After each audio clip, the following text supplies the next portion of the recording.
Don't forget to subscribe, and turn on notifications. We upload daily, and check the source of this video to view all the images and videos if there was any. Addis Ababa, Ethiopia. A high-level Eritrean delegation led by Foreign Minister Osman Saleh arrived in the Ethiopian capital, Addis Ababa, for talks on ending the decades-long conflict between the two countries. The delegation, which was received by Ethiopian Prime Minister Abiy Ahmed on Tuesday, also included Eritrean President Isaias Afwerki's right-hand man Yemane Gebreyab. It is the first time in more than 2 decades that a top-level delegation from Asmara visits Ethiopia. The visit comes a week after President Afwerki said the East African country would dispatch a delegation to Addis Ababa to gauge current development in the region. We will send a delegation to Addis Ababa to gauge current developments directly and in depth, as well as to chart out a plan for continuous future action, he said. Committed to reconcile. Earlier this month, Ethiopia's new Prime Minister Abiy Ahmed said Addis Ababa would fully accept and implement the terms of a peace agreement between the countries. We are fully committed to reconcile with our Eritrean brothers and sisters and extend an invitation to the Eritrean government to start dialogue and establish rapport, Abiy told Parliament earlier this month. The UN-backed agreement, which was signed in 2000, awarded disputed territories, including the town of Badme, to Asmara. The two countries fought a bloody border war in 1998 that left more than 80,000 people dead and displaced hundreds of thousands.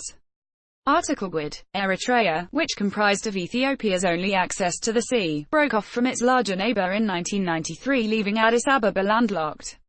Obebe Inet, an Addis Ababa-based analyst, said the visit could mark the end of the political deadlock between the East African countries.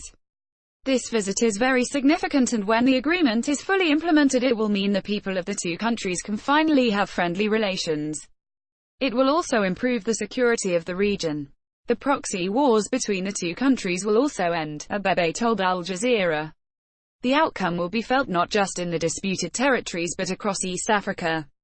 The implementation of the agreement might also lead to political reforms in Eritrea, he added. For the first time since the start of the conflict, the Eritrean flag hung side by side with Ethiopia's on the streets in downtown Addis Ababa on Tuesday. Many in the Ethiopian capital welcomed the arrival of the delegation and the recent thawing of tensions between the two neighbors. Broken family ties. The conflict not only displaced thousands but also broke up many families. Sipping espresso in a coffee shop in downtown Addis Ababa, local journalist Yonis Abraham said the peace talks have been long overdue. The conflict turned his world upside down in ways he never imagined. I'm Ethiopian. My family is Eritrean, so when the war started they were deported. I remained in Addis Ababa, Yonis told Al Jazeera. I missed my father's funeral because I could not go to Eritrea.